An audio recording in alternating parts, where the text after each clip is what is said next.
ఇప్పుడు స్ట్రెస్ వల్ల hair loss అవుతది. లేకపోతే ఫేస్ ఎఫెక్ట్ అవుతది. సో, అదే కేసెస్‌ల టీత్ కూడా ఎఫెక్ట్ అయ్యే ఛాన్సెస్ ఏమన్నా ఉన్నాయా? స్ట్రెస్ వల్ల టీత్ ఎఫెక్ట్ కాదు గానీ, స్ట్రెస్ వల్ల ఏమవుతుందంటే నోట్లో అల్సరేషన్స్ ఫార్మ్ అయిపోతాయి. ఓకే. ఇప్పుడు బాగా స్ట్రెస్ ఉంది, ఇంకా నిద్రపోవట్లేదు, టైంకి ఫుడ్ ఉండదు, ఓకే. ఇలాంటివన్నీ జరగడం వల్ల ఏంటంటే ఫ్రీక్వెంట్గా అల్సరేషన్ స్టార్ట్ అయిపోతూ ఉంటాయి. Okay. Those are like painful ulcerations. Sleep వల్ల కూడా ఎఫెక్ట్ అవుతదంట. స్లీప్ ఈజ్ వెరీ ఇంపార్టెంట్ కదా. 6 to చాలా 8 మంది hours హెయిర్‌కి మాత్రమే, ఫేస్‌కి మాత్రమే ఎఫెక్ట్ అవుతది అనుకుంటారు.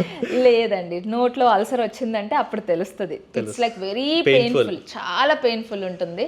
సో అప్పుడు మేము ఏం చెప్తామంటే, ఇప్పుడు జాబ్లో అలా ఉంది మేడం, నేను ఎలా మారాలి అంటే, కొంచెం చూసుకోవాలి. అట్లీస్ట్ ఇప్పుడు జాబ్ మారలేము ఇమీడియట్గా, అట్లీస్ట్ టైంకి ఫుడ్ తీసుకోవడం, కొంచెం టైం కరెక్ట్గా పడుకోవడం, అట్లాంటివన్నీ చేసుకుంటే కొంచెం రెడ్యూస్ అవుతుంది.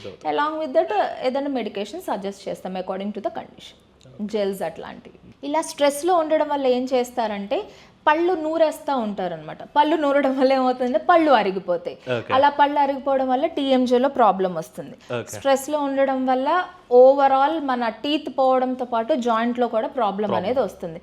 బట్ ఎంత వీలైతే అంత స్ట్రెస్ అనేది తగ్గించుకోవడానికి మనం చూసుకోవాలి మన డైలీ రొటీన్లో.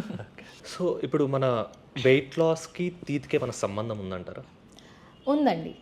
ఎలా అంటే గమ్స్ లోపల ఇన్ఫెక్షన్ ఉంది అనుకోండి, దానివల్ల ఏమవుతుందంటే కార్టిజాల్ లెవెల్స్ పెరుగుతాయి. కార్టిజాల్ లెవెల్స్ పెరగడం వల్ల మెటబాలిజం అనేది తక్కువై ఫ్యాట్ రిటెన్షన్ పెరుగుతుంది.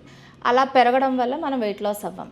సో గమ్ ఇన్ఫెక్షన్స్ ఉన్న వాళ్ళు, మామూలుగా వెయిట్ లాస్ అవ్వాలి అనుకున్న వాళ్ళు ఒకసారి డెంటల్ చెకప్కి వచ్చి నార్మల్గా అంతా హెల్దీ గమ్స్ ఉన్నాయా, లేకపోతే గమ్స్లో ఏమైనా ఇన్ఫెక్షన్ ఉన్నా అన్నది ఒకసారి చూపించుకోండి. ఏమన్నా ఉందనుకో ట్రీట్మెంట్ విత్ ఇన్ 1 వీక్లో తగ్గిపోతుంది. దాని తర్వాత మీరు వెయిట్ లాస్కి వెళ్ళచ్చు. నార్మల్గా ఇప్పుడు టీత్ పెయిన్ వస్తే హెడ్ఏక్ కూడా వస్తుంది కదా, దానికి ఏమన్నా ట్రీట్మెంట్స్ కానీ లేదంటే ఎనీ హోమ్ రెమెడీస్ కానీ?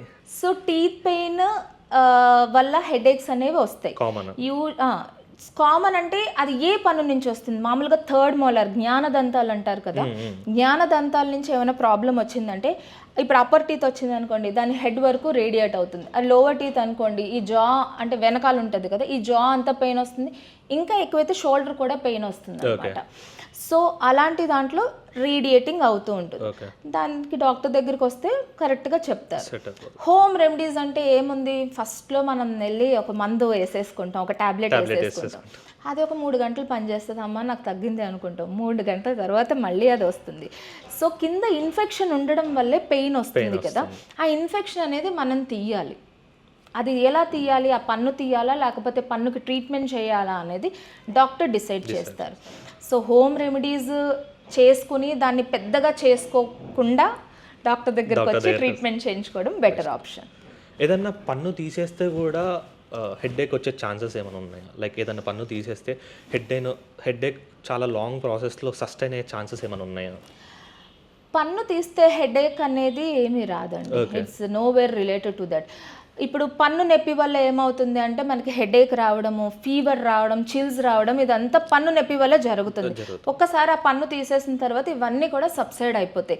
పన్ను తీసిన తర్వాత హెడేక్ రాదు, పన్ను నొప్పి వల్ల హెడేక్ అనేది వచ్చే ఛాన్స్. థ్యాంక్ యూ శ్వేత గారు, మీ వాల్యుబుల్ టైం ఇచ్చి మాకు ఇంత మంచి ఇన్ఫర్మేషన్ ఇచ్చినందుకు. Thank you Vamsi.